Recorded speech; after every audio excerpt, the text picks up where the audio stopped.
You may be standing in a prayer line while your own suffering quietly becomes someone else's public proof.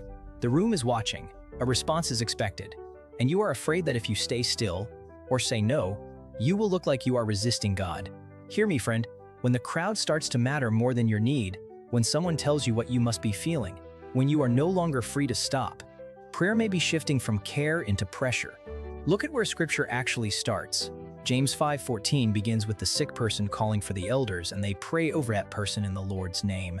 Notice who moves first. Not the leader, not the audience, the one who is hurting. That is the shape of person, centered care, and it is our first test. The request comes from the sufferer, and the prayer is aimed at that person's good, not at a reputation being built in front of a crowd. Public prayer is not automatically wrong, but watch Jesus in Mark 7:33. He took the deaf man aside, away from the crowd. He protected the vulnerable moment. Your pain was never meant to become a stage. Now here is the second type to watch, and it hides better than the first. This is the leader who has already decided what your reaction must be before you have said a single honest word. Before the prayer even begins, the acceptable answer is chosen for you. You are told the warmth in your chest means healing. You are told the sway in your body means power. You are told the tears on your face mean you are finally free. Your job is only to match the script. Now listen carefully, because a reaction can be sincere and still be directed. I once knew a woman who felt a little heat while hands were on her, and that was true. But the leader kept asking, "Are you healed now? Are you healed now?" Until she finally said yes, just to end the discomfort. Picture a witness on a stand being asked the same question until the answer bends. That is not care, that is coaching. Real ministry waits for your honest report instead of writing it for you in advance. Watch what Jesus does in Mark 8:23-25. He heals a blind man, then asks him plainly what he can actually see. The man does not perform. He says people look like walking trees. It is partial, it is unfinished, it is honest. And notice this carefully. Jesus does not rebuke him for a weak testimony. He does not demand a polished declaration. He simply keeps ministering until the man sees clearly. The Lord welcomed the imperfect answer. He never needed the man to exaggerate to protect the moment. So hear this without shame. A truthful, "I do not know yet," is safer than a confident, "I am healed," that you cannot honestly confirm. When you announce a completed miracle that has not happened, you are not building faith. You are building a lie that will collapse on you later. Paul writes in 2 Corinthians 14 that everything in worship should be done for genuine edification, not for spectacle.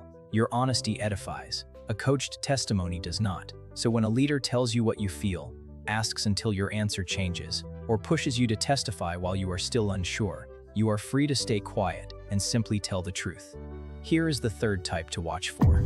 Call him the one who owns you. This leader treats your body as his to touch, your attention as his to command, and your compliance as something he is simply owed. In his mind, spiritual authority is a master key. It opens any door without knocking. He does not ask before laying hands on your head. He does not pause when you flinch. He assumes that because he is leading, you have already agreed to whatever comes next. That assumption is the whole problem. Access to another person is never automatic, no matter how anointed the leader believes he is. You can spot him by 3 moves. He reaches for you before he ever asks what you actually need. He speaks over your hesitation as if your discomfort were disobedience.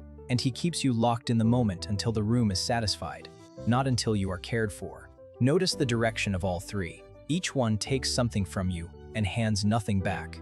Real ministry runs the other way. It bends toward the person in pain. It slows down for their fear. It waits for their word before it moves. Care asks permission. Control assumes it. That single difference tells you which one you are standing inside. But the deepest test comes when you try to say no. I once sat beside a quiet man at a large service. When the leader moved down the row, this man lifted a hand and softly said he would rather not. The leader smiled, then pressed a palm to his forehead anyway. The man froze. Everyone watched. He later told me he felt smaller than he had before he arrived, as if his own no had been erased in public. That is the moment the mask slips. A leader's true heart shows not when you comply, but when you decline and he refuses to hear it. Watch how Jesus handled the very same situation.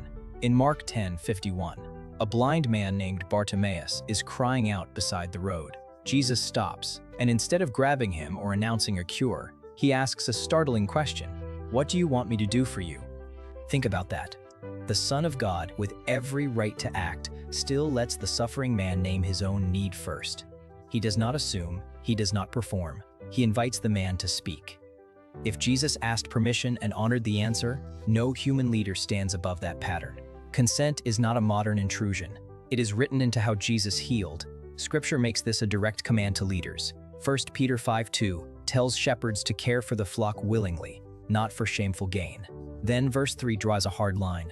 Leaders must not domineer over those entrusted to them. The word means to lord it over, to press down, to rule by force. Peter is not describing gentle guidance. He is forbidding the exact grip that this third type depends on. A shepherd leads by example, never by pressure. So when a leader uses his platform to override your no, he is not exercising authority. He is breaking the one boundary God placed on it. So here is language you can carry into any prayer line. You can look a leader in the eye and say, "Thank you for caring, but I do not consent to being touched or prayed over publicly." That sentence is not rebellion. It is not fear of God. It is you keeping the agency He gave you. A leader who honors it is safe. A leader who resents it has just shown you exactly who he is. Walk away when your no becomes his offense. You are allowed to guard your own body inside a room full of people who expect you to hand it over. That brings us to the fourth and final pressure, the blame transfer. This is the leader who protects an unproven claim by shifting the shame straight onto you. When no change can be confirmed, the fault is never the promise that was made. Suddenly the problem is your doubt, your hidden sin, the cautious words you chose, or the fact that you did not react the way the room wanted. Your honest questions get treated as the reason the healing failed. And when nothing can be confirmed, watch where the shame goes.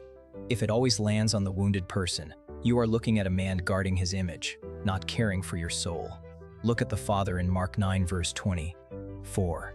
He cried out that he believed, and in the same breath, he admitted his unbelief. Jesus did not scold him or demand performed certainty before he acted. In John 9 verses 1 through 3, the disciples assumed the blind man's suffering proved someone's sin. Jesus rejected that outright. Ezekiel warned long before about shepherds who rule the weak with force and harshness. So walk away when a leader can only survive by making you carry his shame. Your mixed faith did not disqualify you. Your suffering is not proof of secret guilt, and no honest question of yours broke a promise God never made. So hear this clearly before you leave.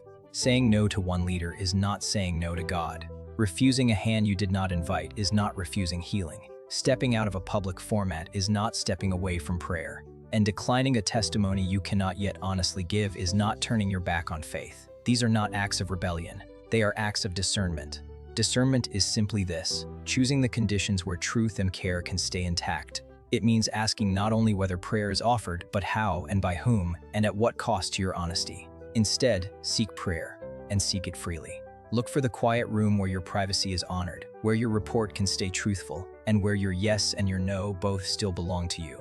That kind of prayer does not shrink God. It reflects Him. His care never needed your humiliation to prove that it arrived. It never asked you to trade your dignity for a moment of applause. You can walk into prayer that treats your body gently and leaves your words honest.